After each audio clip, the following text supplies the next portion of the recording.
Veja, irmãos, coisa interessante. Jesus tinha acabado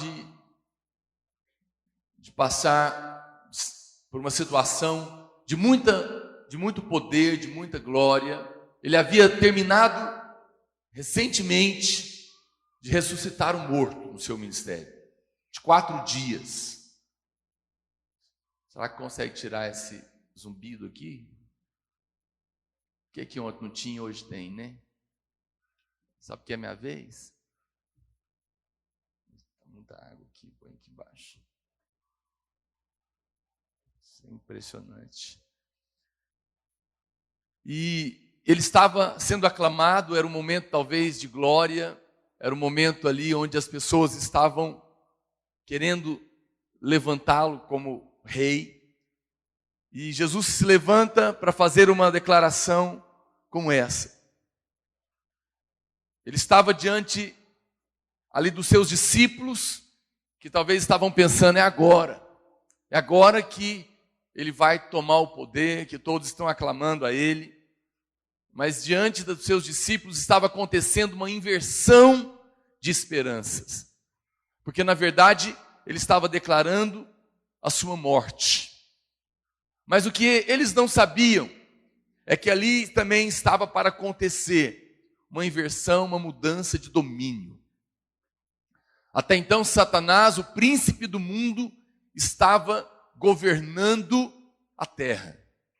E Jesus, quando ele diz que aquele príncipe está para ter fim, que aquele mundo está sendo julgado e o seu príncipe será expulso através da sua cruz, através da sua morte. Por um momento os discípulos talvez se abateram, disseram, meu Deus, mas o que é isso? Nós imaginávamos que ele viria e iria tomar o poder e agora ele vai morrer. Mas ao mesmo tempo havia uma palavra de esperança, que logo em seguida ele fala, e eu, quando for levantado, atrairei todos a mim. E eu, quando for levantado, estarei trocando o domínio desse mundo. Estarei subjugando o príncipe desse mundo. Estarei estabelecendo um novo governo, um reino de justiça e de amor. E tudo isso acontece aonde? Na terra. A terra é o cenário dessa crise. E esse mundo é o ponto que choca. É o ponto que bate de frente com o reino de Deus, com o estabelecimento da vontade de Deus. Por isso, ao tratarmos desse assunto, nós precisamos, mais uma vez, aprofundar e ter clareza do que é esse mundo na Bíblia. O que a Bíblia quer dizer, o que se refere, o que tanto nos adverte, que João, mais do que qualquer um, teve tanta revelação dele. Como foi citado aqui ontem, essa palavra mundo no original, no grego, é a palavra cosmos. E essa palavra significa uma ordem, um arranjo harmonioso, algo pensado, algo planejado, algo que foi preparado. Talvez você já tenha ido em lugares assim. Eu já participei de lugares assim, de eventos assim, onde você vai e tudo está preparado para fazer você se emocionar. Você olha nesses programas de televisão, você olha em parques de diversões nos Estados Unidos, parece que tudo foi preparado, tudo foi pensado, em cada momento, por onde você passa, as músicas que estão tocando, eles querem mexer com o seu emocional, porque foi pensado, esse mundo foi pensado, esse mundo tem uma visão por trás, esse mundo, ele está organizado, e a declaração, o significado dele é esse arranjo harmonioso.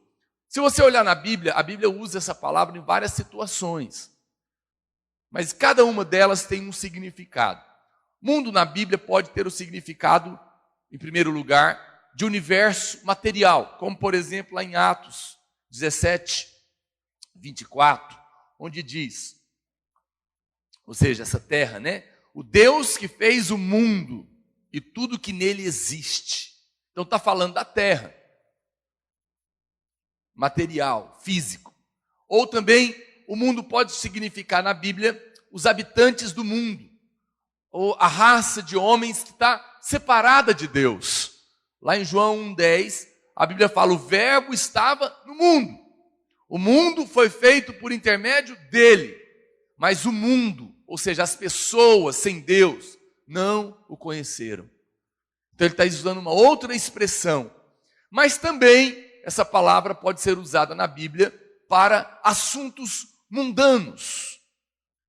Todo ciclo de bens, de talentos, de riquezas, de vantagens, de prazeres mundanos, tudo que nos afasta de Deus. Vamos ler alguns versículos que retratam isso. 1 João 2,15, para você que está anotando. 1 João 2,15 diz, não ameis o mundo, nem as coisas que há no mundo. Então veja a diferença. A Bíblia fala que Deus amou o mundo de tal maneira. Qual mundo que ele amou? As pessoas perdidas. Mas aqui a Bíblia está dizendo, não ameis o mundo. Então a Bíblia não está entrando em contradição. É que essa palavra tem os vários significados. Esse mundo são as paixões dessa vida.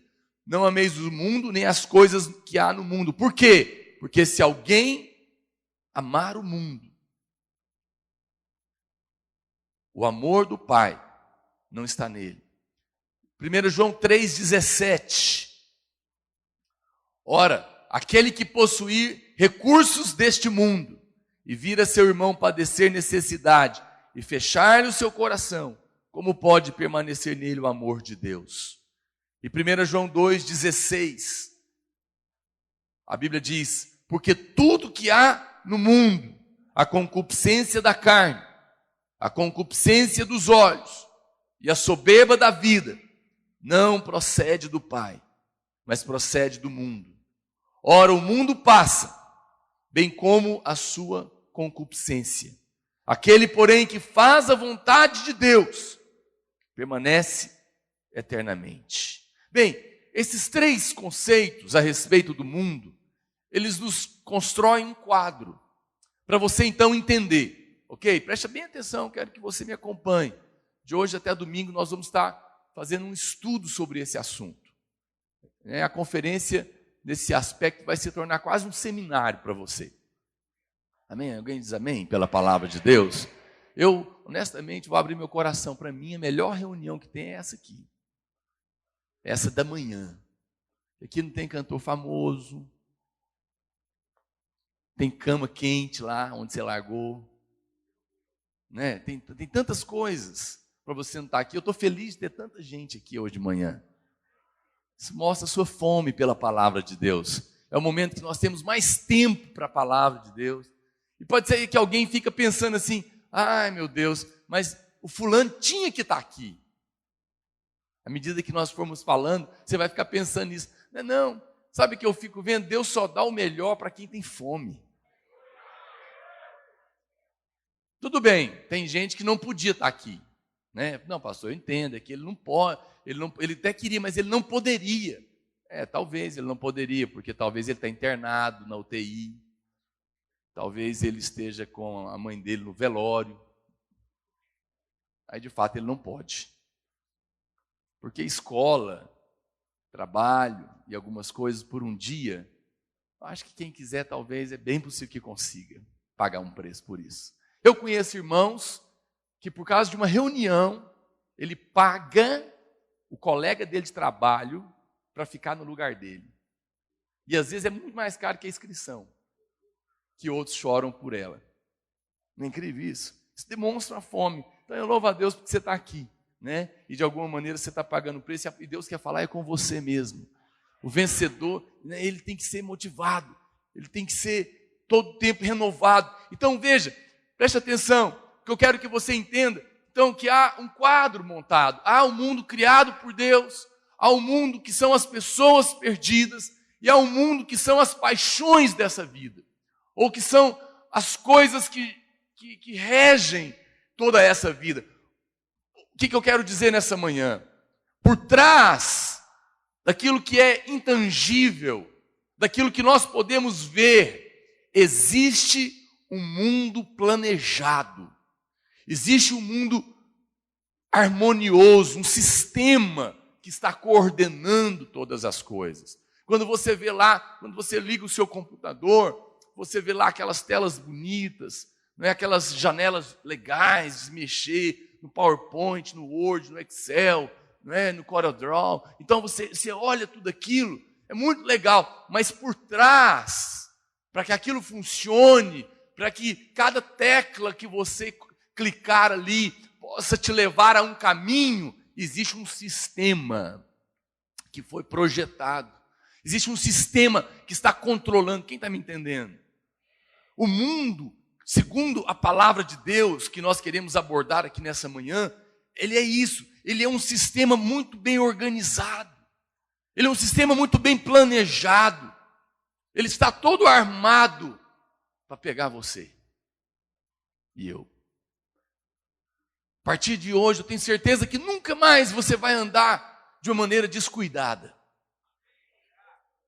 Nós não vivemos num país assim, mas lá na Angola muitas pessoas não têm perna, por causa dos campos, as bombas que estão escondidas até hoje, que foram na época da guerra. Então às vezes as pessoas vão andando e estouram uma bomba, e arrebenta a perna dela. Por quê? Porque é um campo minado. Não é que nós vamos andar com medo, mas nós vamos saber aonde nós estamos andando. Nós precisamos ter revelação dessa verdade. Às vezes nós achamos que as coisas são naturais, acontecem naturalmente, por acaso. Não é. Não é. Põe uma coisa na sua cabeça, meu irmão. Esse mundo não é um campo de diversão, um parque de diversão. Não é brincadeira. Ele de fato é um campo de batalha. Ele de fato é um lugar de guerra. Existem vidas que estão em jogo. A sua vida está em jogo. O homem está no centro dessa situação. A terra é o lugar escolhido para esse confronto. Não é? E nós estamos envolvidos nela. Jesus nos deixou claro que Satanás é o príncipe deste mundo. Diga comigo, Satanás é o príncipe desse mundo. Por isso, meu irmão, desde que o homem caiu, desde Adão, este mundo se tornou hostil a Deus. Tudo que eu vou te dizer, e prepare-se, você vai ficar muito chocado com algumas coisas que eu vou te falar. Você vai descobrir hoje que tudo que rege esse mundo é contra Deus. E eu não estou falando de pecado. Tudo se tornou hostil a Deus. Por quê? Porque quem governa esse mundo nesse momento, o príncipe desse mundo nesse momento, é Satanás. É a mente dele que está por trás de tudo. João 15:18 diz: se o mundo vos odeia, sabei que primeiro do que a vós outros, me odiou a mim. O mundo odeia a Deus. Por isso Jesus é tão inflexível em relação ao mundo. Por isso Jesus é tão duro com este mundo. O que nós lemos agora há pouco? Que tudo que há no mundo, a concupiscência dos olhos, a concupiscência da carne, a soberba da vida, não é? É contra Deus. Essas coisas é a grande rede de Satanás. E você não percebe que foram essas três coisas do mundo, que compõem o mundo, que foram usadas por Satanás lá com Adão e Eva? Viu, olhou como essa árvore é apetitosa, não é? Viu como esse fruto é gostoso, olha a carne. Viu como ele pode dar sabedoria. Deus não quer que você coma, que vocês serão como ele, conhecedor de todas as coisas. Soberba da vida. concupiscência dos olhos, desejo da carne de comer e soberba da vida de ser igual a Deus. Passado talvez 4.000 anos, nós não sabemos exatamente, Jesus vem na terra. O primeiro homem caiu na armadilha. O primeiro homem foi envolvido nessa rede. Cedeu ao príncipe do mundo. Ele armou essa mente lá no Éden e derrubou. Agora ele vem, o segundo Adão vem. Jesus, o segundo homem. E o primeiro de uma nova raça. Ele começa o seu ministério, o Espírito Santo vem sobre ele é levado ao deserto. E a velha serpente vai lá de novo. Olha, depois de 40 dias sem comer. Outro dia minha filha estava perguntando para mim, pai, quantos dias você já ficou sem comer? Aí eu falei para ela, mas eu pergunto para você, quantos dias você já jejuou? Você já jejuou um pouquinho mais? Pelo menos 3 dias direto, sem comer nada? Aí você descobre um pouquinho o que é fome. Mas na verdade não é fome não, é vontade de comer. Porque fome mesmo é depois de 40 dias. Onde o seu corpo começa talvez a consumir as suas células. Jesus teve fome. A Bíblia não diz que Jesus teve vontade de comer. A Bíblia diz que Jesus teve fome. Aí nessa hora, o diabo aparece para ele. O que ele fez, gente? Olha lá de novo. Olha lá o mundo de novo. Ele falou, Jesus, olha essa pedra. Olha o que você pode fazer. Transforma essa pedra em pão. Olha a concupiscência dos olhos. Olha a concupiscência da carne. Olha a vontade. Ele poderia, depois ele não transformou alguns pães em 5.000 pães. Ele não poderia fazer? Fez, depois ele fez, no outro contexto. Mas diante de Satanás ele não fez.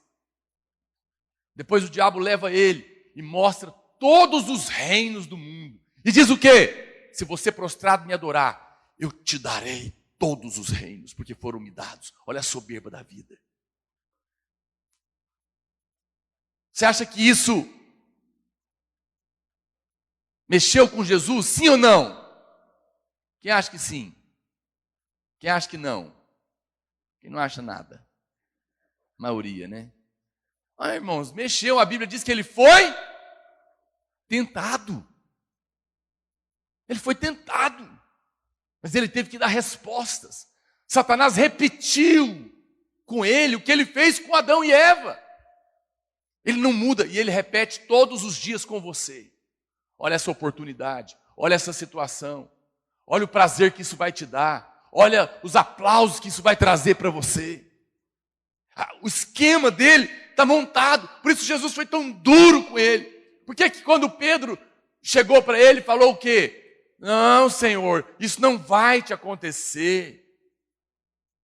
Você não, você é o Senhor. Jesus viu o diabo de trás de Pedro de novo, fazendo propostas novamente para ele, de tirá-lo dos propósitos de Deus. Por isso ele falou, arreda Satanás, eu estou te vendo aí. Eu estou te vendo por trás desses aplausos. Eu estou te vendo por trás dessa honra. Eu estou te vendo por trás desse sucesso. Eu estou te vendo por trás dessas aclamações. Eu estou te vendo por trás dessas propostas, desse negócio. Há uma mente por trás desse mundo. Há uma mente por trás desse sistema. E essa mente é do príncipe desse mundo. Olha o que diz, vamos ler mais alguns versículos. João 12:31. A Bíblia diz, chegou o momento de ser julgado este mundo. Agora o seu príncipe será expulso. João 14:30.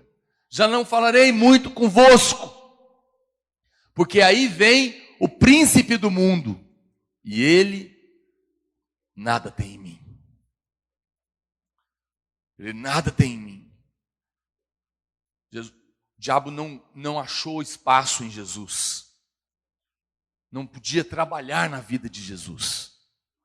Não podia ter bases de apoio na vida de Jesus. Por isso Jesus pôde vencer o mundo. 1 João 5,19. Sabemos que somos de Deus. Diga comigo. Sabemos que somos de Deus. E que o mundo inteiro, diga inteiro, tudo, jaz no maligno. Isso é uma palavra muito séria. Veja, a Bíblia está dizendo que o mundo, quanto habitantes da terra e o mundo material, serão enganados. Desculpa. Será julgado. Mas o mundo, quanto sistema do diabo, a Bíblia fala que esse já está julgado. Deus já deu uma sentença para ele. Os homens ainda serão julgados. Lá no trono branco. Os homens sem Deus. Mas a Bíblia fala que esse sistema do diabo, esse já está julgado. Esse já recebeu uma sentença de Deus. Então, eu quero chamar a sua atenção, olha para cá. Se você não aprender a olhar para o invisível, que está por trás do material, que está por trás daquilo que você pode ter contato, facilmente você pode cair no engano do diabo. Cada vez que eu uso o mundo, cada vez que eu entro em contato com o sistema de Satanás, eu estou correndo esse risco. Eu estou tendo essa oportunidade. Se você ler a Bíblia, você vai perceber uma coisa. Antes da queda havia uma terra. Depois da queda, passou a existir um mundo. Mas depois que Jesus voltar lá em Apocalipse, vai existir um reino. Veja como as coisas... Por quê? Porque foi a mudança por trás dessas coisas que estão acontecendo. Apocalipse 11:15 diz: o sétimo anjo tocou a trombeta e houve no céu grandes vozes, dizendo: o reino do mundo se tornou de nosso Senhor e do seu Cristo, e ele reinará pelos séculos dos séculos. Mas hoje, o que está operando? A terra? Não. O reino? Não. O mundo.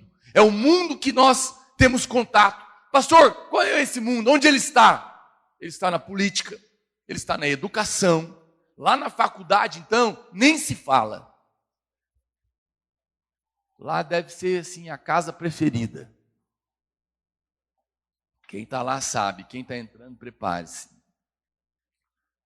A literatura, a ciência, a arte, a lei, o comércio, a música. Tudo isso é do mundo. E todo o tempo nós estamos em contato com eles.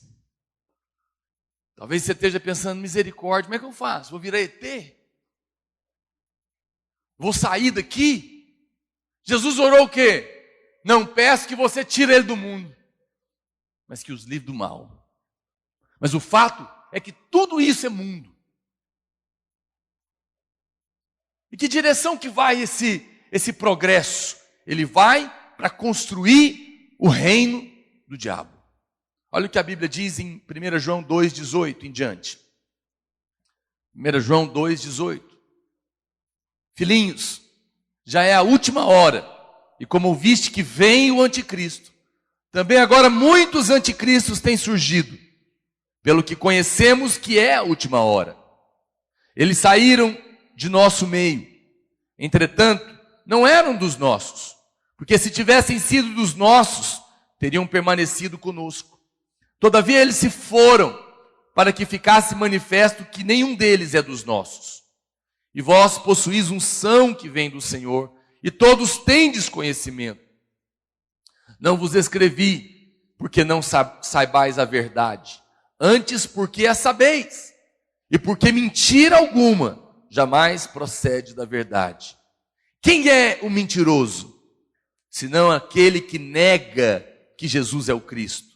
Este é o anticristo, o que nega o Pai e o Filho. Veja, deixa eu te dar alguns exemplos, para você perceber o quanto o mundo de Satanás, a sua cidade, está sendo construída em cada área das nossas vidas. Vamos pegar alguns exemplos. Primeiro, os instrumentos. Como bem disse o pastor Luiz, que na época dele eram tudo mundanos. Você sabia que lá em Gênesis não tinha instrumentos? Tinha instrumento lá em Gênesis? Não tinha. Você pode ler a Bíblia toda, você não vai ver lá. Mas aí Adão caiu.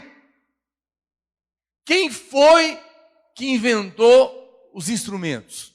Quem é que sabe? Alguém sabe? Não? Quem, irmão? Foi Caim. Aquele que matou Abel. Que teve o seu sacrifício rejeitado por Deus. A Bíblia fala que dele vieram os instrumentos cortantes. Vieram todas essas coisas e que hoje se tornaram nas armas. A música e a arte, que é tão apreciada, da onde ela veio? Da família de Caim também. Eles também foram os inventores da música e da arte. Como, por exemplo, a flauta, a harpa, e que hoje, mais do que nunca, tem sido usado de uma maneira impressionante para divulgar o diabo. Vai no cinema, vai no teatro e olha os filmes. Vamos ser honestos, irmãos. Não é um meio impressionante que Satanás tem usado para divulgar o sistema de Satanás, dele mesmo? Alguém me mandou outro dia um filme que vai sair aí agora, né, que é A Morte de Deus. O tema dele por trás. Talvez não é o título dele, mas eu li, alguma coisa eu estava vendo sobre isso. Volta e meia, esses filmes vêm de uma maneira impressionante. As músicas, olha as músicas dos Beatles que afetaram uma geração inteira. Contra Deus, a música. Olha a arte, contra Deus.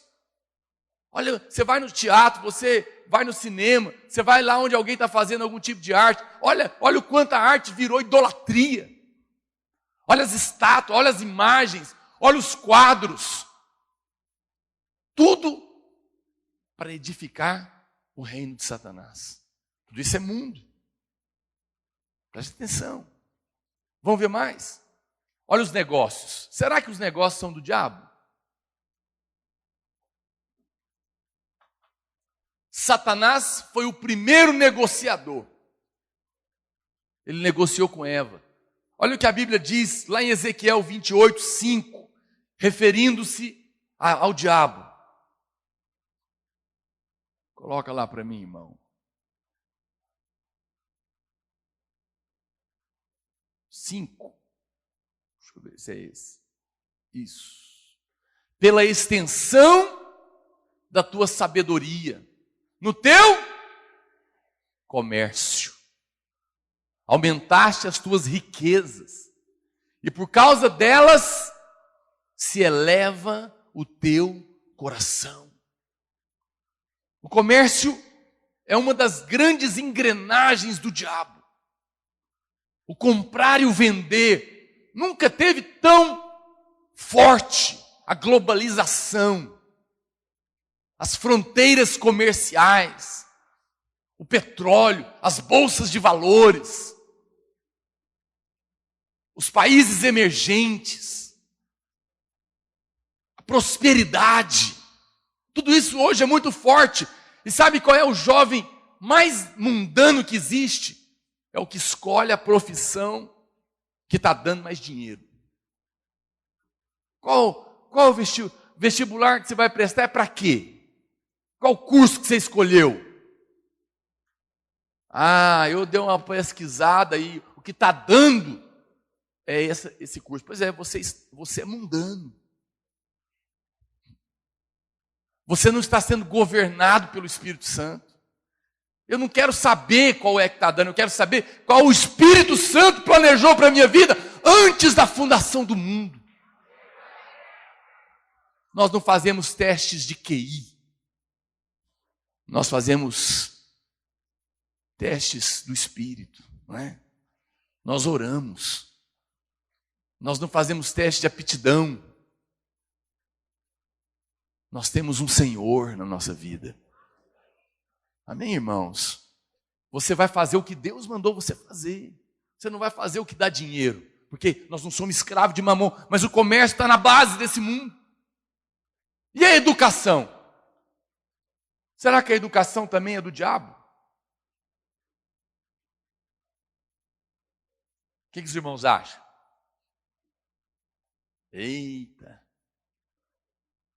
Aonde que foi a queda? Foi diante de qual árvore? Do conhecimento. Do bem e do mal. É lá na escola que se aprende que o homem não veio de Deus. Que não foi Deus que criou o mundo. Que Deus não existe. Que o homem é por si só. É lá na escola que se aprende a contar os números. Até chegar num número muito interessante. 666. 666. O número do sistema do diabo. Talvez você está me olhando. Eu espero que os irmãos já tenham lido a Bíblia. Está lá, a Bíblia diz que o número da besta é 666. É lá que nós temos acesso a tudo isso. Ali começa o humanismo. É lá no conhecimento que o homem não precisa de Deus. Que o homem é sem Deus. O reino do anticristo, ele não vai estabelecer uma nova religião. Ele vem com uma filosofia e ele vai dizer, o homem é Deus. Isso é logosofia. Isso é esoterismo. É o homem pelo homem. O número 6 na Bíblia é o número do homem, porque o homem foi criado no 6º dia. E o número 3 fala de algo completo na Bíblia. Pleno. Por isso que Jesus orou 3 vezes, Paulo orou 3 vezes. Jesus ressuscitou no 3º dia. Então quando você junta o número do homem por 3 vezes, 666, você vê o homem pelo homem, sem Deus. Ele é Deus. E isso nós aprendemos lá na educação. Esse é o caminho que ela vai tomando. Nunca precisamos tanto de proteger as nossas crianças. Você acha que nós abrimos uma escola por capricho? Você acha que nós vamos abrir outra escola por capricho? Não. É porque quando se é criança, ainda não consegue se compreender essas coisas. E nós precisamos de guardar os nossos filhos até que eles tenham a idade de compreender as coisas. E quando chegar na escola, chegar na universidade, não vão ser enredados pelas mentiras de Satanás, mas vão se posicionar da parte de Deus. Quem está me entendendo? Por isso é importante. Irmãos, olha para cá. Nós somos jovens. Nós compomos uma nova geração. Está nas nossas mãos a oportunidade de trocar essa situação. Porque vocês vão se casar, vocês vão ter filhos, e vocês estão ouvindo uma mensagem que vai te dar a oportunidade de criá-los de uma maneira diferente. Porque você está entendendo agora como o mundo é forte. O que mais? Será que a ciência é do diabo? É também. É do mundo. Nós começamos, de repente, a especular sobre a natureza do mundo físico, do homem. As pesquisas, a duplicação humana, as explorações do código genético. Até onde será que vai? Até onde será que são legítimas essas pesquisas? Onde o homem começa a estar muito perto daquilo que é sagrado. Começa a querer mudar a constituição do homem. Será que o Espírito de Deus vai operar sobre estes homens produzidos em laboratório? Será que não é daí que vai vir o anticristo? Não sei. Estou te lançando conceitos, pensamentos. Mas eu só quero que você perceba, talvez você estava cego. Você não está vendo, não, que o mundo jaz no maligno? Você não está percebendo que cada dia mais o comércio, a ciência, a educação, o humanismo, os conceitos, o feminismo e todos os ismos que tem por aí vão se fechando para construir uma forte mentalidade? É impressionante. Por que você viu ontem aqui o choro, o clamor do Cris Duran pela França? Por quê? Porque é um país culto, é um país de artes, é um país onde as pessoas pensam, é um país de alta soberba, porque você vai lá em Paris, não é? É um país que o mundo está muito mais adiantado. É o primeiro mundo. Graças a Deus nós somos terceiro.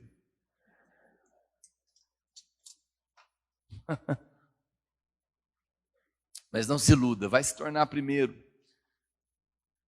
E o diabo cada vez mais vai se tornar mais forte. Nós chegamos diante de uma questão muito séria. Porque 1 João 2,15, a Bíblia diz: não ameis o mundo, e nem as coisas que há no mundo. Se alguém amar o mundo, o amor do Pai não está nele. Se alguém amar alguma dessas coisas, o amor do Pai não está nele. Por isso, preste atenção no que eu vou te dizer. Cada vez que você tocar no mundo, cada vez que você entrar em contato com alguma dessas coisas, você precisa fazer uma pergunta. Eu vou para a escola hoje, eu vou tocar um instrumento aqui hoje, eu vou fazer uma pesquisa, eu vou fazer um teatro, eu vou entrar em contato com qualquer coisa dessas que eu disse. Você precisa fazer uma pergunta: como esse meu contato vai afetar o meu relacionamento com Deus? Até onde isso vai me tocar? Todo mundo aqui sabe que o lugar onde os jovens mais se desviam é quando eles entram na faculdade. São quando eles entram ali. Ali existe um ambiente espiritual do inferno. Uma mente terrível por trás. Pessoas enviadas do diabo que vão envolvendo. Então você tem que ter essa pergunta. Alguém pode pensar, então, nesse momento, meu Deus, então eu vou ficar trancado na minha casa. Eu vou ficar dentro de uma bolha para que eu possa escapar do mundo. Mas esse é um pensamento errado. Nós não escapamos do mundo dessa maneira. Eu vou te contar um negócio. O mundo vai te encontrar onde você estiver. Ah, quero ver se eu estiver lá no fogão da minha casa, fazendo comida para os meus filhos, para o meu marido. Como a Paula vai estar daqui uns dias, que ela vai casar. Ninguém gosta de falar dessa parte, né, Neide? Só querem falar da lua de mel. Aí você fala, lá não tem. Ah, não, basta o seu marido sentar na mesa e falar, meu bem, uau, que almoço, olha a soberba da vida. Te encontrou lá. Qualquer lugar ela pode te encontrar, meu irmão. No lugar que você menos espera. Então, não adianta fugir. Essa não é a maneira de vencer o mundo. Nós nunca sentimos tanto o poder do mundo como hoje. Vamos ser honestos. Basta a gente fazer um teste conosco mesmo. Para pensar um pouquinho no que você conversou durante essa semana. O que você gastou mais tempo? Será que você falou de dinheiro? Será que você falou de moda? Será que você falou de receita, de comida? Será que você falou de futebol, de negócio, de viagens? De cursos? Será que isso estava na sua conversa por muito tempo? Você viu, fulana, aquele negócio, você viu aquele blog, você viu aquele site, você viu aquele não sei o quê, você viu aquela roupa, você viu aquele negócio na revista, você viu aquele comentário, você viu aquela viagem, você viu aquele compra, você viu aquele sapato, você viu aquele comércio, você viu? A boca fala do que vai no coração.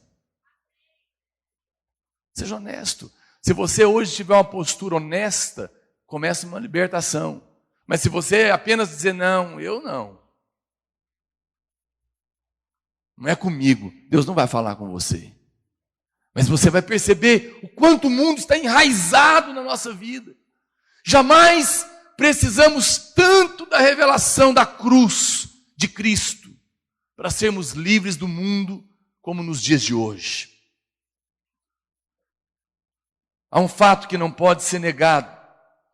E eu quero te dizer, tanto Deus quanto o diabo estão construindo a sua cidade. O diabo está construindo o seu mundo. E Deus está construindo o seu reino. Simultaneamente está acontecendo. E eu vou te contar mais outra coisa que você não sabia. Queira você ou não, você está participando de um desses. Aí alguém vai falar para mim, não, eu estou participando de Deus. Ontem eu estava conversando com o meu filho, no carro, falando para ele, explicando essas coisas, como que vai ser o reino de Jesus, o reino de Deus. O menino faz umas perguntas difíceis demais para nós às vezes, né? Eu falando para ele que a gente vai receber um corpo glorificado, não vai ter mais doença, não vai ter mais nada, nós vamos transpor limites. E ele falou, mas por que a gente não tem? Eu expliquei, porque o Adão caiu, tarará, tarará. Aí ele falou, e se o Adão não tivesse caído, a gente ia ganhar esse corpo quando? Eu falei, não, aí o tio Roberto vai te explicar. Eu falei, não sei não, alguma hora a gente ia ganhar ele. Falei, o problema, meu filho, é que caiu, e agora nós precisamos do outro. E eu fui falando para ele, até a hora que eu cheguei e falei para ele do arrebatamento. Aí eu falei, esses é que são vencedores, é que vão acontecer essas coisas com eles. Aí ele perguntou, falou, eu sou? Eu falei, você que tem que saber.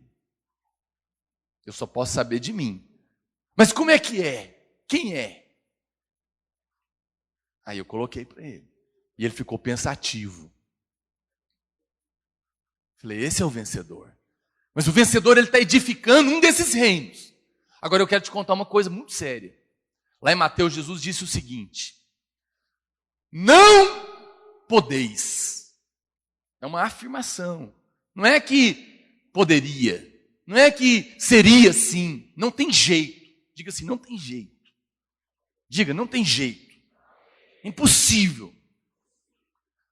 Não podeis servir a Deus, construir o seu reino, e as riquezas.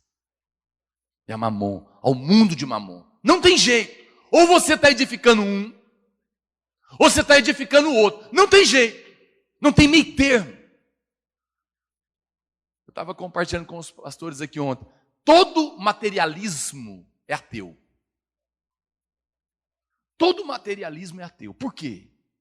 Porque todas as vezes que você vai para o lado do materialismo, já não tem mais jeito de ir para o lado de Deus. É contra Deus. Eu fiquei pensando. A gente fala, não, eu conheço poucos ateus. Irmão, vou falar para você, quem não nasceu de novo e está seguindo os caminhos do reino de Deus é ateu. Espera aí, se eu falar para você o seguinte, olha, eu vou te dar algumas orientações, Luiz Paulo, e você vai seguir, se você acreditar. Se você fizer isso, você não vai ficar doente. Se você fizer isso, mais isso, você vai prosperar. Se você fizer isso, você vai casar. Se você fizer isso, vai acontecer essas coisas de bom com você. Ok? Ah, muito legal. O que vai provar que o Luiz Paulo de fato acredita em mim? Quando ele está fazendo, é ou não é? Se ele não fez, ele está acreditando em mim? Ele crê em mim? Crê nada. Então como é que alguém pode dizer que é crente, que crê em Deus, mesmo sendo crente da religião dos crentes, se ele não faz o que Deus manda? Ele é ateu. Acredita em Deus nada. Porque não tem jeito. O mundo é contra Deus. Então veja, você tem que escolher. Não é? Há dois reinos sendo edificados. E nós precisamos de ter muita sensibilidade para não sermos pegos auxiliando o diabo na construção do seu mundo malfadado. Pode ser que nós estejamos cooperando com ele. Talvez tenha gente que fala, eu conheço irmãos aqui que estão ajudando, porque está comprando a calça da marca tal. Não, não é disso que eu estou falando. Tudo é do mundo. Tudo jaz no maligno, meu irmão. Não é fácil, não. Estou te acurralando aqui que você não sabe onde você vai. Está ficando pouca coisa para trás, né? Nada. Mas nós vamos chegar lá. Então, qual que é a pergunta que eu tenho que fazer, gente? Se eu não quero participar da edificação do reino do diabo. A pergunta que eu tenho que fazer, as escolhas que eu tenho que tomar, não é se isso aqui é bom ou se isso aqui é mal. Não é se isso aqui é certo ou se isso aqui é errado. A pergunta é outra. A pergunta é, isso aqui é de Deus ou isso aqui é do diabo? Quem está me entendendo? Porque se eu faço a pergunta assim, pecado é de Deus ou do diabo? Todo mundo vai falar, é do diabo. Mas e se eu perguntar, e a medicina? E a odontologia? Todo mundo fala, não, isso é coisa boa, ajuda a gente. O mundo jaz no maligno, todinho. É diploma, hein? Uma vez que tem esse conflito no universo, então cada vez mais, toda vez que nós nos depararmos com dois cursos conflitantes, a escolha deve ser única. Ou é de Deus, ou é do diabo. Não tem em cima do muro. Nós vamos chegar lá na libertação, já já. Mas antes de aplicar um remédio, você tem que descobrir que está muito doente. Há uma tendência de tudo que é do diabo oposta a Deus. É o segundo tópico que eu quero falar. O primeiro que eu falei até agora é que há uma mente por trás do sistema. Mas agora eu quero falar que há uma tendência oposta a Deus. O diabo sabe que nenhum crente de verdade vai sair caindo por aí, de qualquer maneira, no pecado.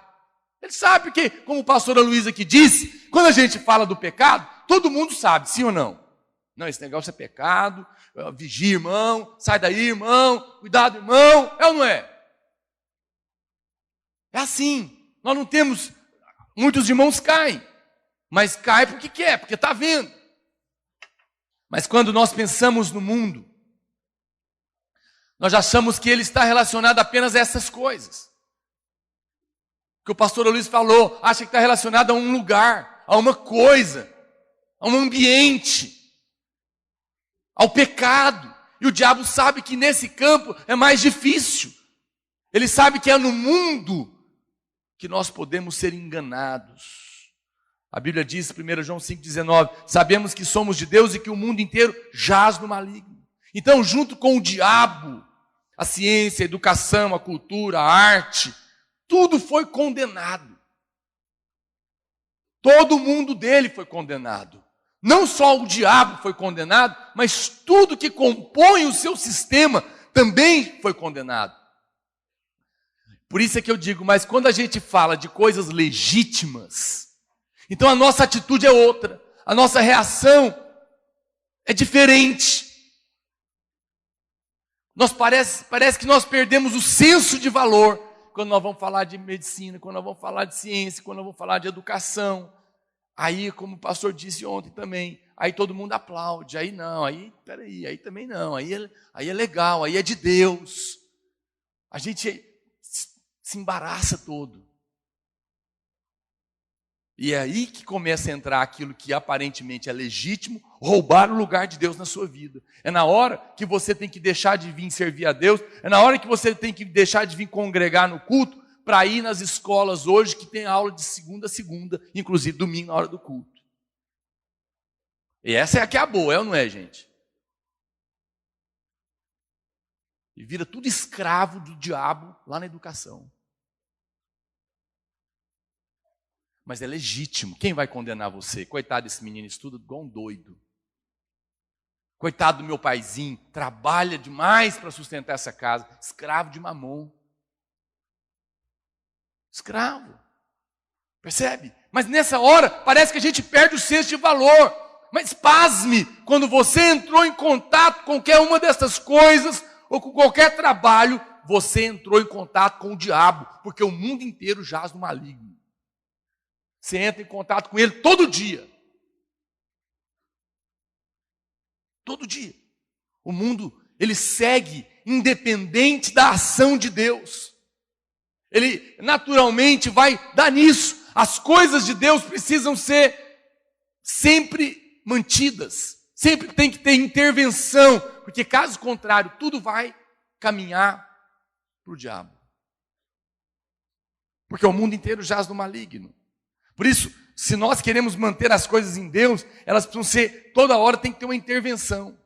É como eu sempre falo, né, lá do namoro, que a gente usa aquele exemplo do carrinho da roda torta. O mundo é assim também. Você vai empurrando ele, ele começa, naturalmente ele vai seguir o caminho dele. Naturalmente, ele vai para lá. Qualquer coisa, por exemplo, dentro de casa. Meu filho nasceu. Não nasceu ainda não. O terceiro, né? Vai nascer. Mas outros dois já nasceram. Filho de crente não é crente. Se eu deixar, para qual caminho que ele vai, gente? Ele vai para o diabo. Porque esse é o caminho natural da queda. O mundo todo jaz no maligno e todo homem também. Então tem que ter uma intervenção de jejum, de oração, de disciplina, de declarar a palavra, de ensinar a palavra, para que eles possam seguir o caminho de Deus, sim ou não? Quer ver outro exemplo? A política. Toda vez que o povo de Israel saiu da direção de Deus, onde que eles foram dar? Lá na idolatria dos outros reinos. Foi ou não foi? Aí põe um rei, põe um juiz que temia a Deus, consertava o negócio. Ele quebrava os altares, destruía os ídolos, parará, queimava e matava os profetas de Baal e arrebentava com tudo, voltava para o eixo. Morreu o sujeito, entrava um político ímpio, o que virava?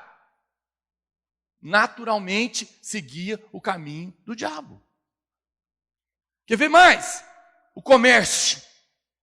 Conversa com qualquer pessoa. Ou quando você começar a pagar imposto, e você vai descobrir o tanto que você não gosta disso. Tanto que é difícil não mentir. Quem que é vendedor aqui dentro? Vendedores. Vendedor, o negócio não é fácil não. Eu já fui, eu sei. Não é fácil. Né? O negócio é terrível. Muitas empresas, eu já vi, quantos aqui já viram irmãos? Joia, fala, não, eu vou abrir uma empresa, mas essa empresa é de Deus. Alguém conhece gente assim?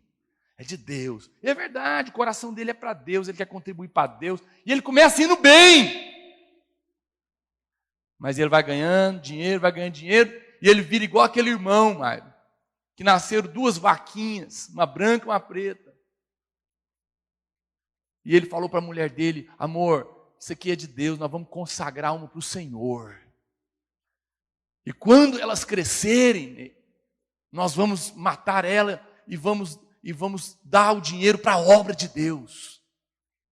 Isso não é bonito? Aí conta-se que e o marido estava todo feliz, amém, irmão, amor. Aí a mulher dele perguntou, meu bem, mas qual que é a de Deus? A branca ou a preta? Ah, não sei, deixa elas crescerem. E quando elas crescerem, a gente vai definir. Então foi passaram alguns meses, ela não estava ainda no ponto. Ele chegou muito triste em casa. Aí, o que foi, meu bem? A mulher dele perguntou. Ele disse, ai, amor, aconteceu uma coisa terrível. O que foi? A vaquinha do Senhor morreu.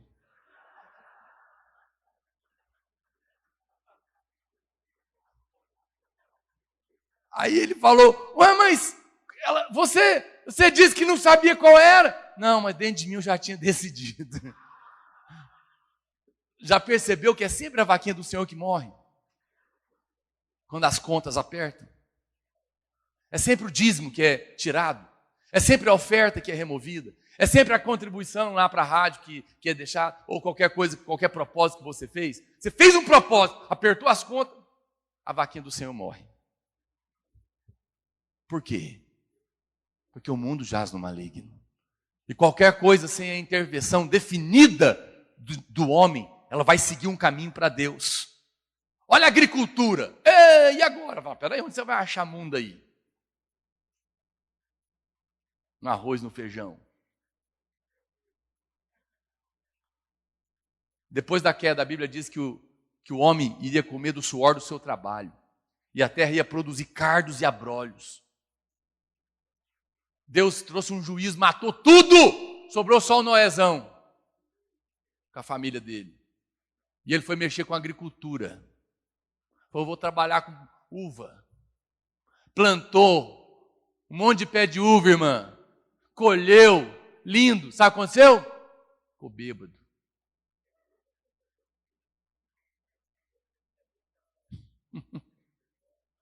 Escapa nada.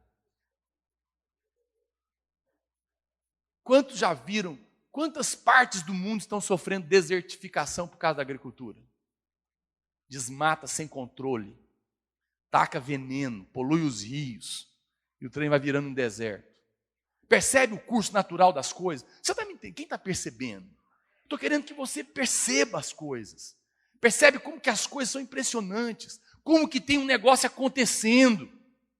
Você vai somando uma coisa na outra, você fala, nossa, está acontecendo realmente um monte de coisa, que está indo tudo contra Deus.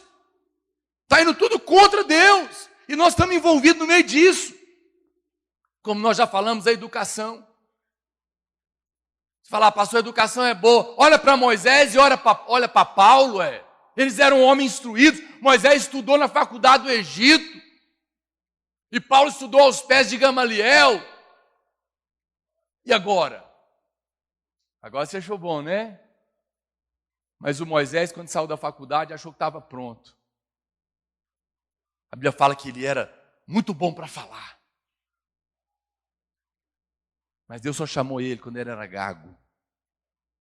Depois de 40 anos no deserto, mexendo com ovelha, que para os egípcios era uma coisa terrível.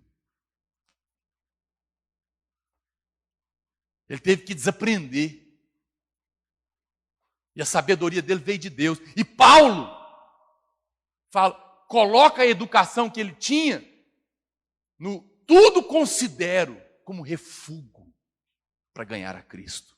E ficou 13 anos lá só ralando para aprender de Deus. Não se iluda não, meu irmão. Claramente a palavra de Deus nos mostra isso. Eles foram instruídos muito mais pelo Senhor.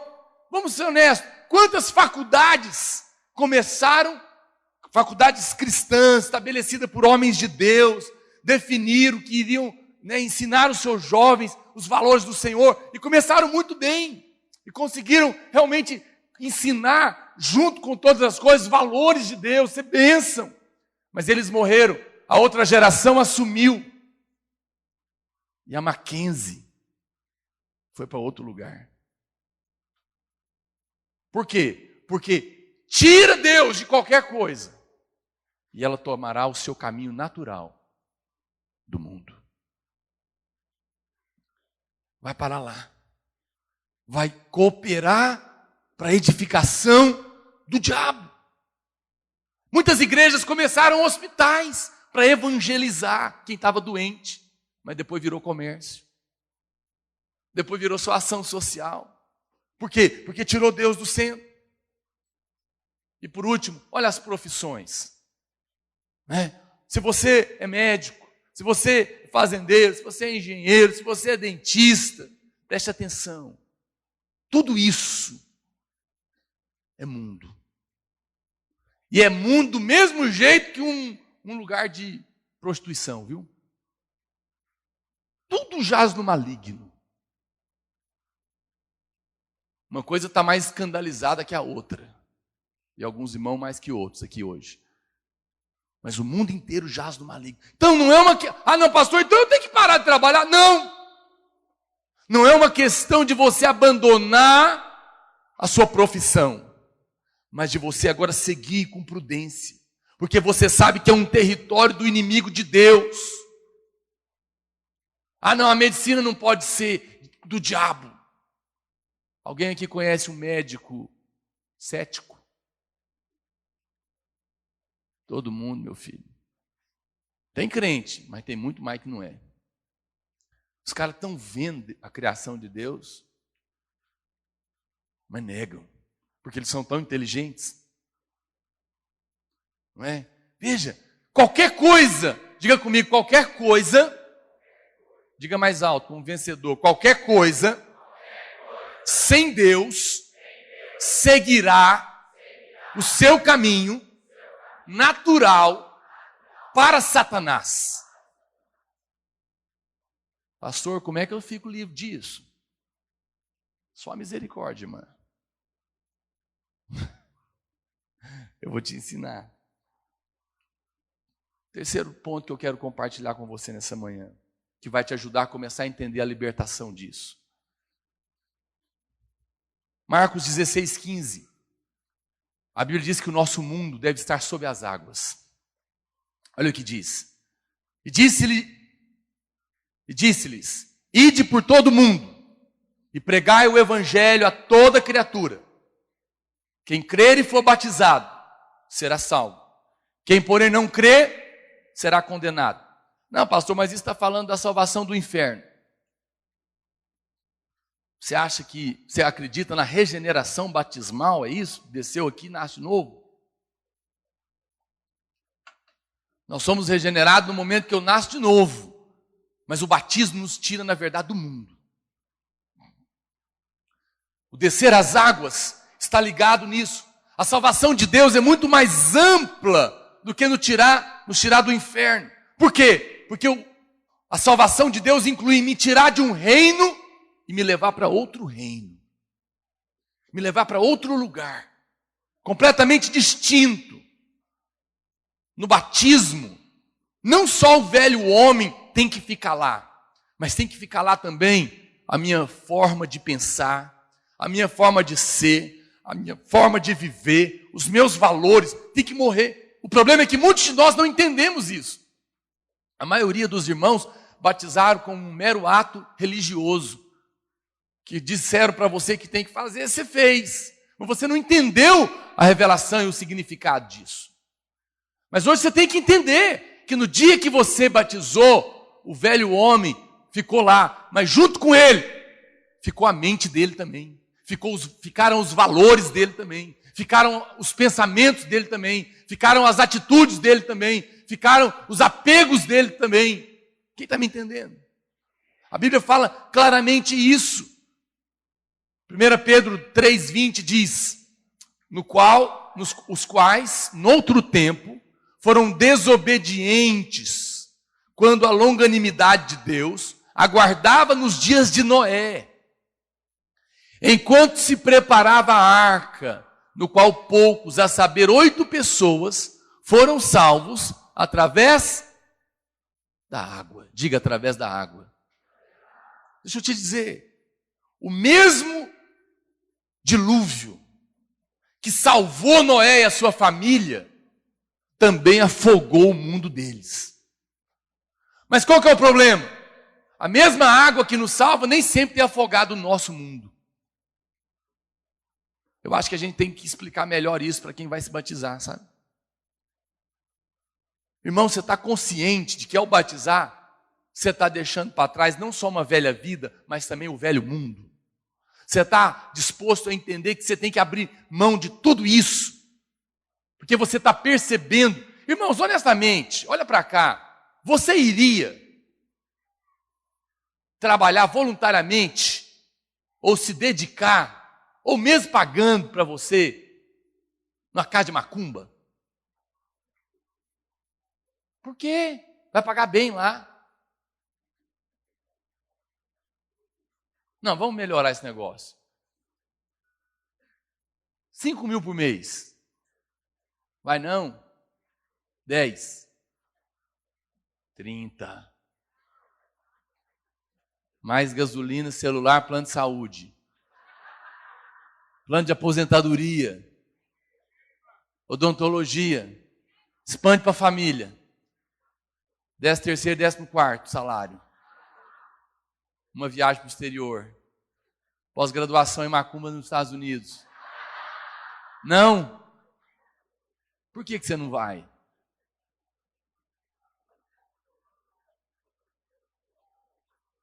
Você não vai porque você está dizendo que eu não vou porque é do diabo.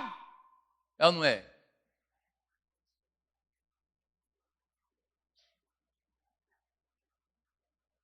Mas tem alguma coisa mais que é do diabo? Que a gente vai por muito menos? Tem. Tem problema aí? Sim, não. Toda vez que me tira de Deus é sim. É a mesma coisa.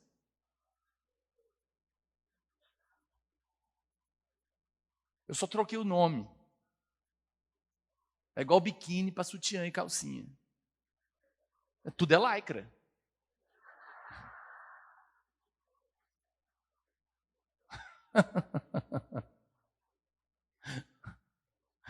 Não é? Mas nós somos cegos.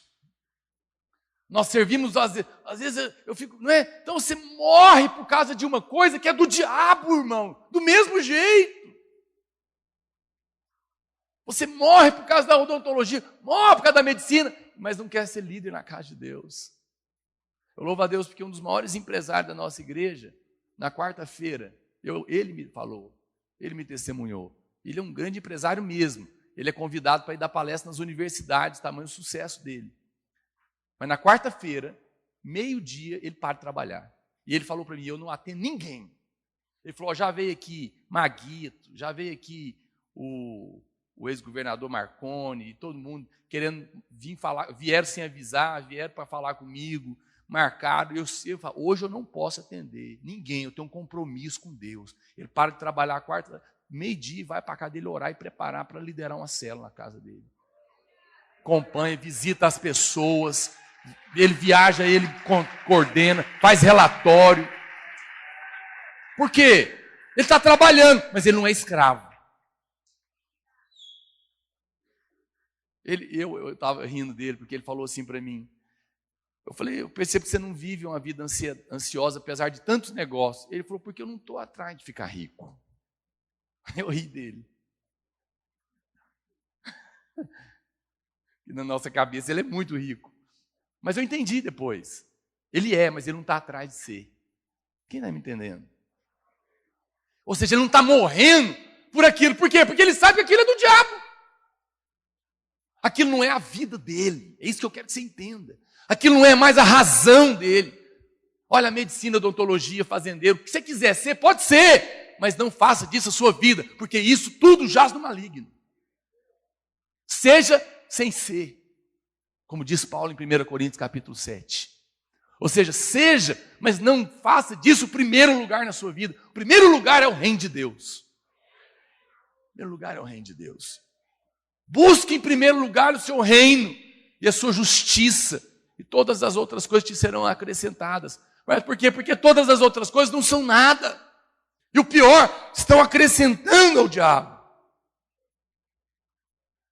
Então veja uma coisa. Uma vez que o meu mundo foi afogado, isso significa que eu não posso carregar comigo nada do velho mundo. No batismo, eu fui salvo do mundo, declarando publicamente, em atos e palavras, que eu pertenço agora a um outro sistema. Isso tem que percorrer a minha vida. Olha o que diz Romanos capítulo 6, verso 3. Ou porventura ignorais que todos nós que fomos batizados em Cristo Jesus, fomos batizados na sua morte. Fomos, pois, sepultados com ele na morte pelo batismo, para que como Cristo foi ressuscitado dentre os mortos pela glória do Pai, assim também andemos nós em novidade de vida. Nós só saímos do sistema do diabo quando nós nos entregamos para viver completamente ao de Deus. A última coisa que eu quero falar nessa manhã, para encerrar, é que definitivamente só tem uma maneira de vencer o mundo. Você só vai vencer ele e não vai participar da construção do mundo do diabo quando ele estiver crucificado para você. O mundo tem que estar crucificado para você. Diga comigo assim: separação para Deus e separação do mundo é o primeiro princípio da fé, da vida cristã. Você tem que entender. Interessante, lá em Apocalipse, João teve uma revelação de Jesus Cristo.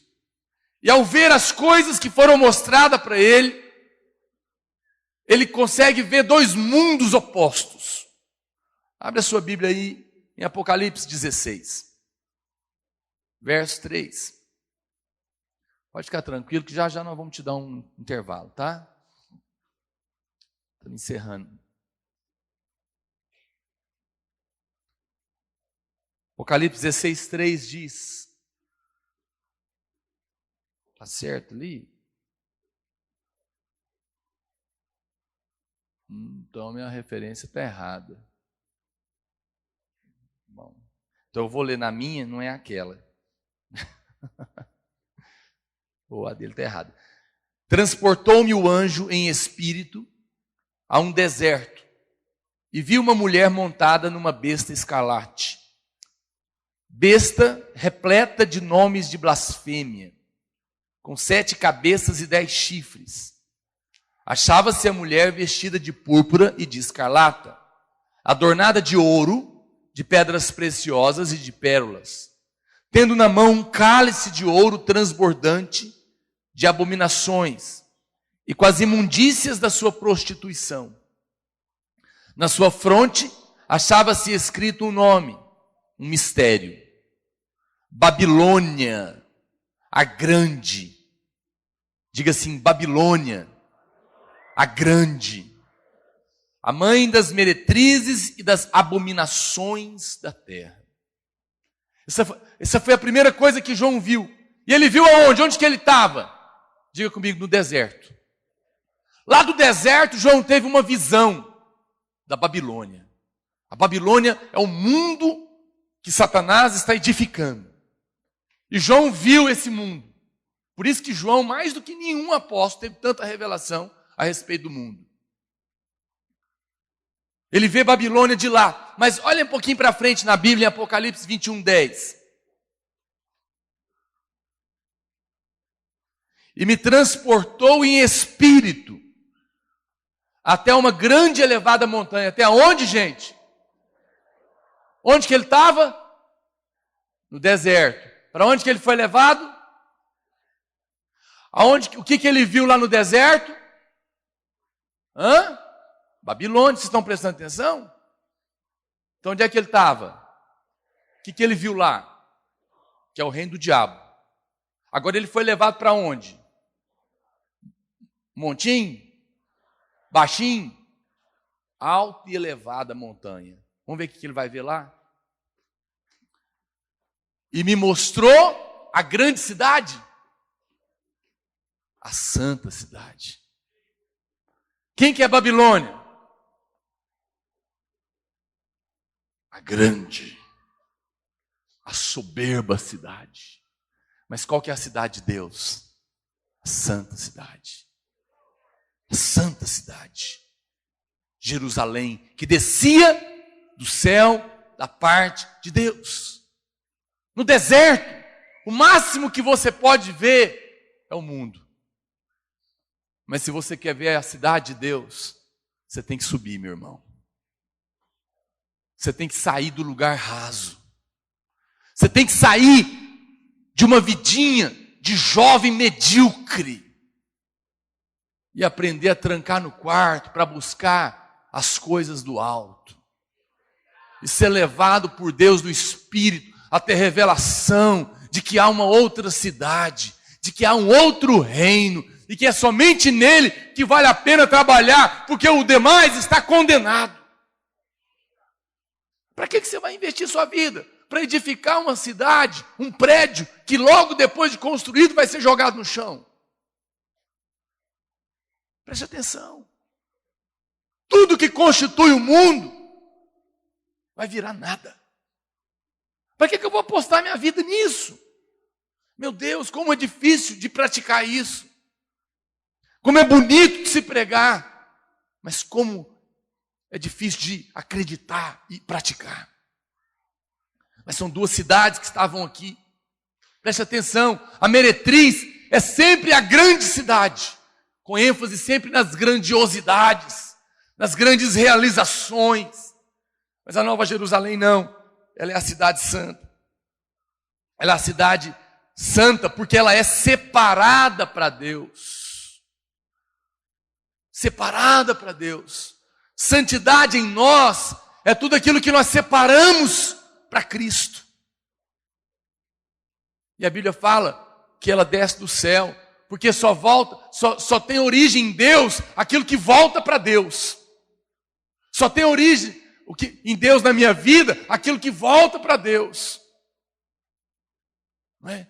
Aquilo que eu me consagro a Ele novamente, que eu devolvo a Ele. Então, se eu comecei alguma coisa em Deus, se eu comecei a minha faculdade em Deus, porque o Espírito Santo me guiou, aquilo só é de Deus, se de novo eu devolvo para Deus e coloco no lugar certo, que não é a razão da minha vida. Mas eu sei que Deus, na verdade, só vai usar aquilo para me usar no meio das pessoas onde eu estou vivendo. Veja, deixe a santidade por um momento. Deixe a santidade da sua vida por um momento. E me conte aonde você vai entrar imediatamente. Babilônia. Para de orar. Para de buscar a Deus. Para de fugir do pecado. Para de servir na igreja. Para de ser santo para o Senhor. E imediatamente você está dentro de Babilônia. Estou errado, gente? Estou não. Não estou. Quem está na periferia da igreja está muito mais perto de Babilônia do que está imaginando. Não, eu já tenho muitas coisas que me ocupar. Estou trabalhando demais, pastor. Viajando demais. Estou negociando demais. Estou comprando demais. Estou casando demais. Estou estudando demais. Eu estou demais. Seu pé já está lá dentro da Babilônia, meu irmão. Você está desviado dentro da igreja.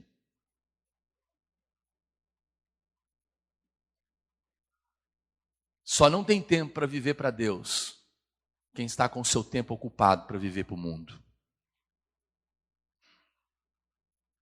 E isso é tolice. Porque esse mundo já está julgado. Ah, essa igreja não me entende. Não, você que não quer entender a palavra de Deus. Ou então você não quer ser honesto. É tão bom gente honesta falar, não, realmente eu sou um miserável pecador, estou enfiado na Babilônia. Por isso eu vou parar de liderar, vou parar de discipular, vou parar tudo. Porque eu quero dedicar, na minha ignorância, a minha vida no mundo que já está julgado. E vai fechar as portas. Eu sei que é uma palavra difícil de ouvir. Deixa a gente triste. Você fica assim pensando, não, como é que eu vou fazer com aquilo agora? Sabe uma coisa interessante? Qual é a primeira característica que João menciona da cidade santa? Talvez você não saiba, vou te contar. Sabe qual é a primeira característica que João menciona? Diga assim comigo. O muro. Tem um muro lá. Na cidade santa, se você ler Apocalipse, você vai ver que a primeira coisa que ele coloca, a primeira característica que ele menciona, é o muro. É um muro. Interessante, João fala que lá tem portões para as idas e vindas de Deus. Mas antes dessas portas, tem os muros. Por quê? Porque a separação é o primeiro princípio da vida cristã. O primeiro princípio da vida cristã chama-se separação. Tem que construir um muro. Quem está me entendendo, diga amém. Tem um muro lá. Nós precisamos construir esse muro no nosso coração, que nos separa completamente. Nós precisamos ter como precioso tudo aquilo que é de Deus, mas precisamos refutar e olhar com desconfiança e pisar com muito cuidado tudo aquilo que é do diabo. Quem está me entendendo? Então, eu entro, eu estudo, eu trabalho, mas tem um muro aqui dentro. Tem um muro aqui dentro. Eu recebi muitas propostas para fazer carreira enquanto eu estava no seminário. E as propostas que eu tinha, o pessoal que estava lá, certamente para onde eu iria, era para ganhar. Há 10 anos atrás, tinha gente que estava ocupando lugares lá em cima que ganhava 100 mil por mês. Nos dinheiros de hoje, talvez 200. Mas eu estava estudando para ser pastor. E toda hora tinha proposta. Não era barata, não era grande. Eu estava lá, mas tinha um muro dentro de mim. Todo dia tinha um muro dentro de mim. Todo dia. Todo dia. Eu ia para a rua vender, eu encontrava clientes, queria as oportunidades de fazer um negocinho. Mas tinha um muro lá dentro de mim. Eu estava consciente, eu estou trabalhando para edificar outra cidade. Eu estou aqui, mas eu não sou daqui. Tem um muro, eu trabalho para essa cidade. A separação é fundamental.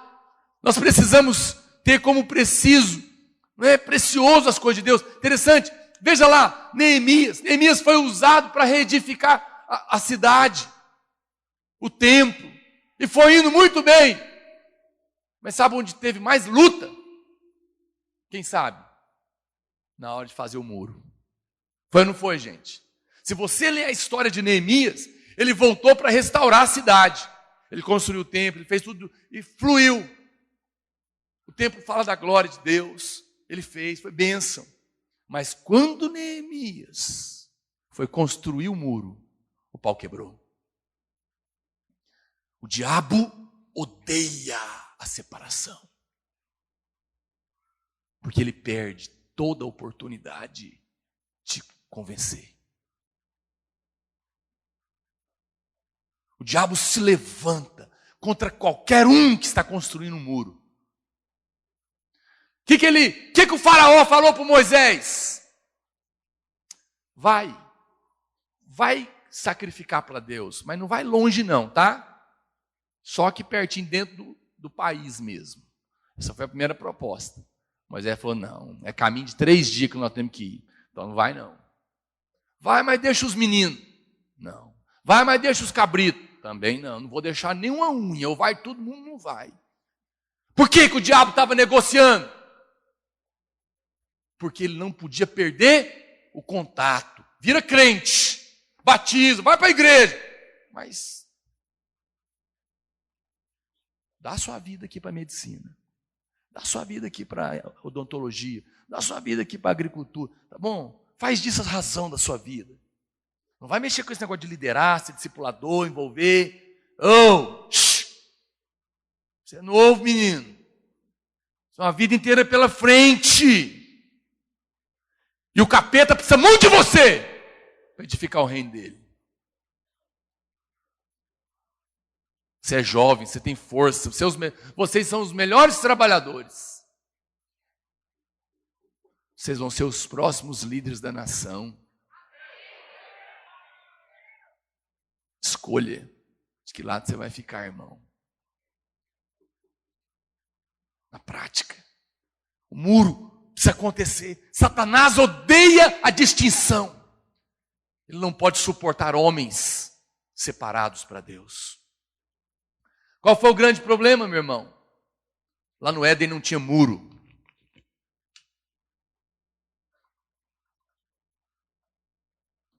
Por quê? Porque Deus falou para Adão: você é o muro. Eu te coloquei aqui, guarda, vigia, presta atenção com os animais que rastejam. O que faltou lá no Éden? O que faltou lá no Éden? Faltou um muro moral, um muro dedicado a Deus, que separasse as coisas. Toda vez que falta o muro, Babilônia entra. O que foi construído em Babel? Um muro? Não, foi construída uma torre. Foi construída uma grande cidade. Mas não foi feito um muro. Eu sei que tem uma igreja chamada Igreja Sem Muros, mas não é nada é mais antibíblico. Que a igreja, na verdade, é murada. A cidade santa é murada. E o seu coração tem que ser murado. A Bíblia fala, se você continuar lendo, lá na Nova Jerusalém, nada entra lá. O pecado não entra lá, a prostituição não entra lá. A Bíblia fala que os promíscuos não vão entrar lá. Ele coloca um monte de coisa que não vai entrar lá. E não vai entrar porque tem muro e tem guarda na porta. Adão não foi essa barreira moral. João define as coisas do mundo. 1 João 2,16 diz: porque tudo que é no mundo, a concupiscência da carne, como nós já falamos, concupiscência dos olhos, soberba da vida, não procede do Pai, mas procede do mundo. Eu vou te dizer nesta manhã, tudo que estimula a ambição gananciosa, tudo que desperta soberba, tudo que desperta fascinação pela vida, é do sistema de Satanás. O homem é provado pelos louvores que recebe.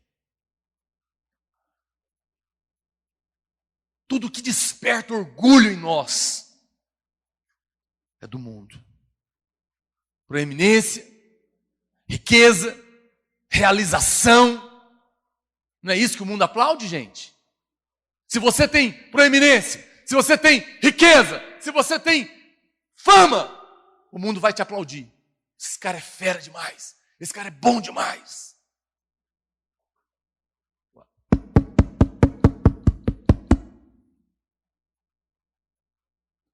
Toda vez que você teve sucesso, olha que coisa, hein? Eu não estou falando para você viver uma vida de fracasso, viu? Eu só estou falando que toda vez que você tem sucesso, você encontrou o diabo. Mas você tem que saber o que você vai fazer com ele. Vê como é um paradoxo. Mas, pastor, a Bíblia não manda honrar quem deve ser honrado. E quem deve ser honrado, irmã? Quem teve sucesso. Mas a Bíblia não diz só isso. A Bíblia também diz que Jesus disse assim: mas eu não recebo a glória que vem dos homens. A vida cristã é linda. Honra quem deve ser honrado, mas eu não recebo.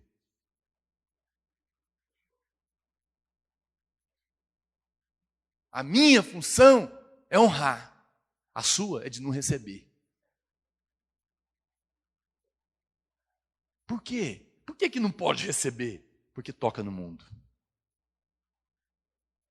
Tudo é dele. Foi Deus que fez. Toda a glória é dele. Nós estamos preparando uma conferência, Não Ameis o Mundo. E quando não cabia mais gente, quando todo mundo queria entrar, e aquela loucura, o que você acha que o diabo veio fazer aqui no final dos 3 dias de oração e jejum dos pastores? Ele entrou no meio da nossa roda e bateu palma para nós. Vocês são demais. E nós falamos: você está amarrado. Toda honra e toda glória seja a Deus. Amém?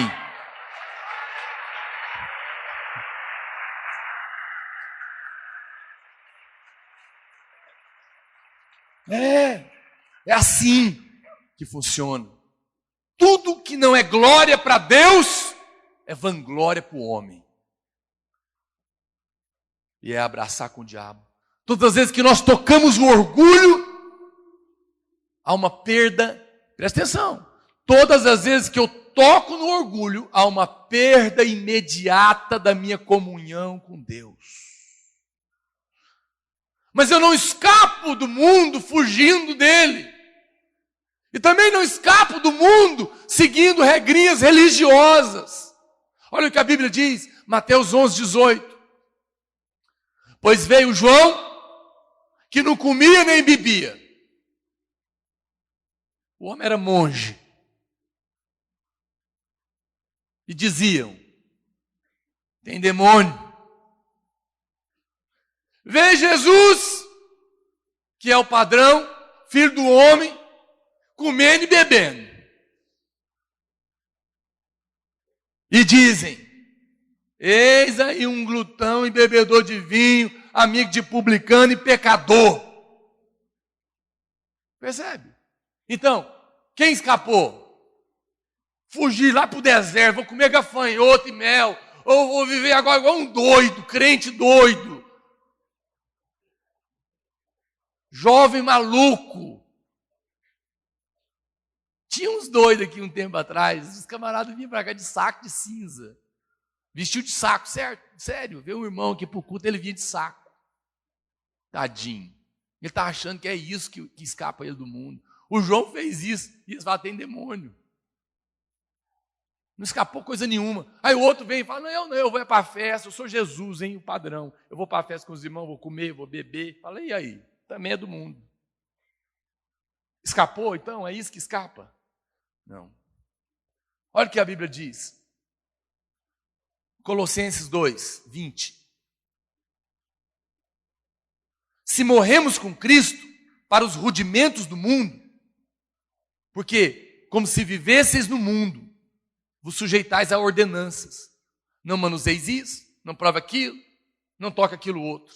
Ou seja, a abstinência, ela é mundana. Então eu não posso ser liberto através de um mecanismo mundano. Não é eu proibir tocar isso, proibir tocar naquilo, proibir não fazer isso, então eu não posso fazer isso, não posso fazer aquilo, não posso fazer aquilo outro, porque senão eu vou tocar no mundo, então agora, meu Deus, eu não quero mais amar o mundo, eu não vou fazer mais nada. E a Bíblia está dizendo, não é isso. Não é isso que é cristianismo. A nossa libertação só começa quando nós vemos com os olhos de Deus que este mundo está debaixo de uma sentença de morte. Vamos tentar imaginar. Saiu no jornal. Esse prédio está com problemas e ele vai ser detonado. Daqui 3 meses é um grande prédio comercial. Se tivessem ainda erguidas, as Torres Gêmeas. Né? World Trade Center. Você vai lá nos Estados Unidos, negócio bilionário, e você olha aquilo lá, alguém fala, rapaz, nós estamos em promoção.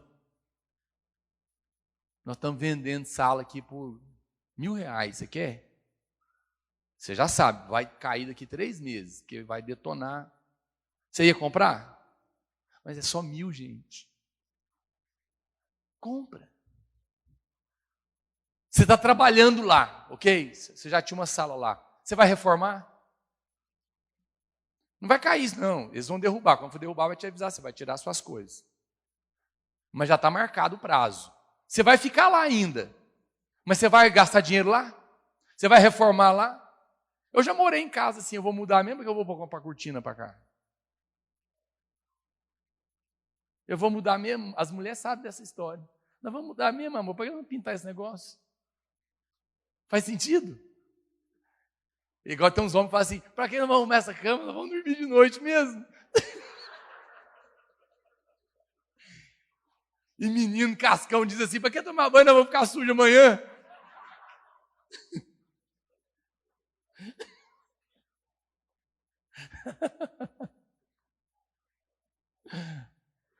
Presta atenção. É isso que eu quero que você entenda.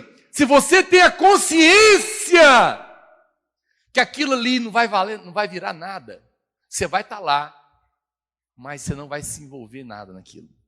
Você não vai aplicar a sua vida naquilo. Quem está me entendendo? Você não vai deixar que aquilo entre no seu coração. Por quê? Porque você entendeu que aquilo está sob uma sentença de morte. Deus ainda não colocou fim nesse sistema. Preste atenção. Quero pedir aos irmãos do louvor, subam aqui, por favor. Deus ainda não colocou fim nesse sistema do mundo, mas Ele já estabeleceu esse fim. Ele já estabeleceu esse fim. Nós sempre usamos aqui um exemplo. Olha para mim, por favor. Esse mundo é como um banco. Eu estou concluindo, olha para cá.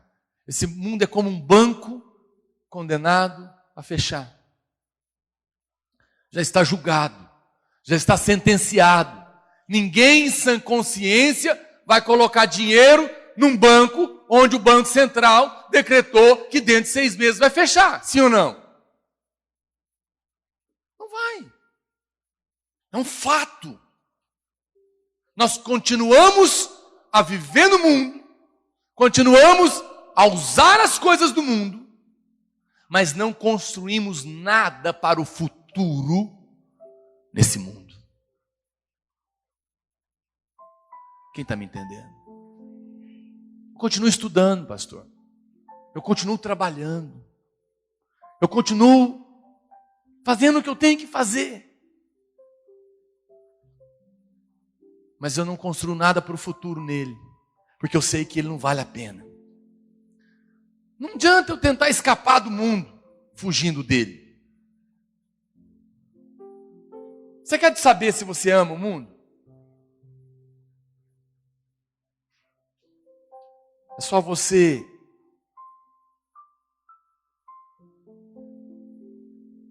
tentar escapar dele por um pouquinho e você vai descobrir o tanto que ele ainda está pegado em você. Mas deixa eu dizer algo: perca o interesse no mundo e ele vai perder o seu domínio sobre a sua vida. Quando eu entendo isso, que ele está condenado, que não vale a pena, eu consigo romper o domínio do diabo na minha vida. Nós não estamos apenas cravados naquela cruz. Não apenas nós estamos lá, mas o nosso mundo também está lá. Gálatas 6,14. Quero te convidar para ler em pé.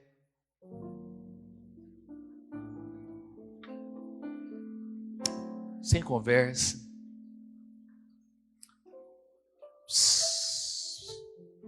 Faz silêncio.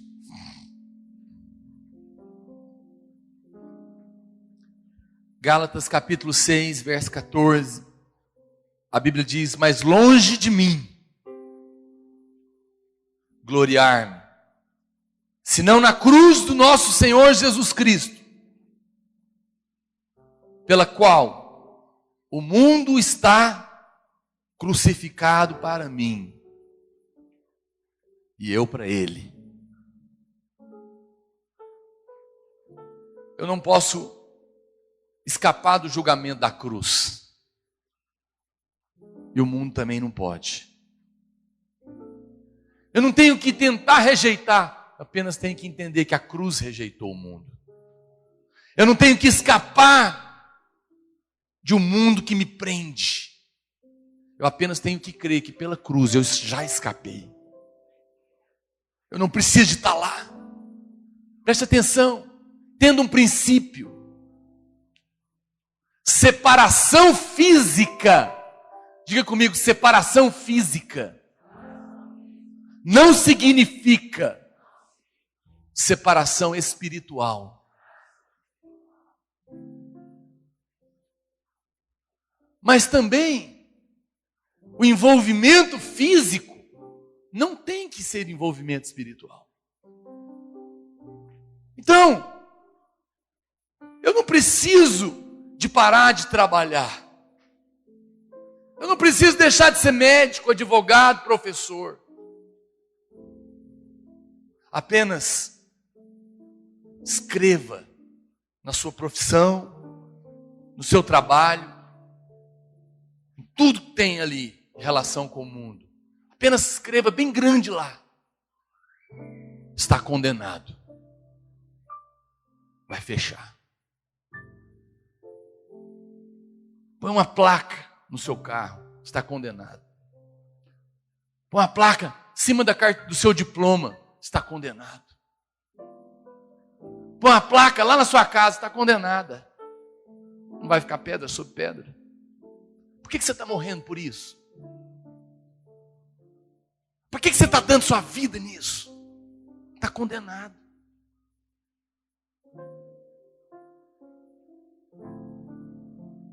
Tudo é uma questão de resolver no coração. O muro tem que estar lá dentro. O mundo jaz no maligno, é inimizade de Deus.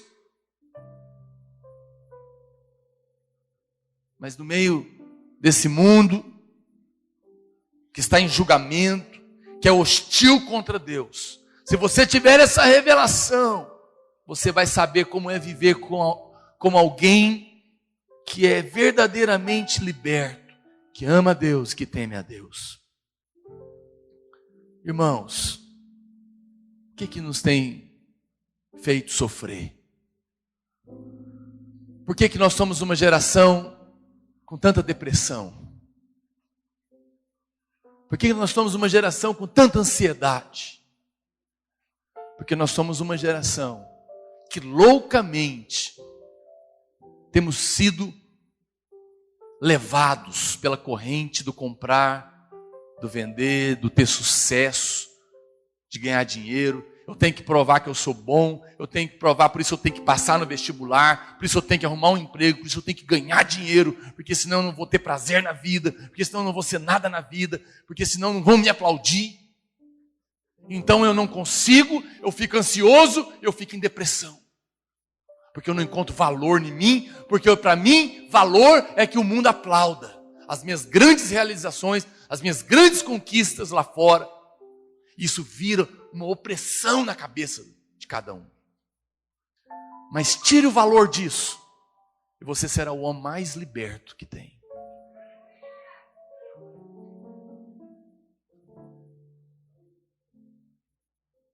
Não deixe o seu coração ficar sobrecarregado com as consequências dessa vida, para que o dia do Senhor não te pegue de surpresa. Aprendei de mim que sou manso e humilde de coração, e achareis descanso para a sua alma. Gaste a sua vida só naquilo que vale a pena. Continue fazendo, continue estudando, mas coloque uma placa bem grande: está condenado. Pegue as suas mãos para o Senhor. Nós vamos cantar uma canção.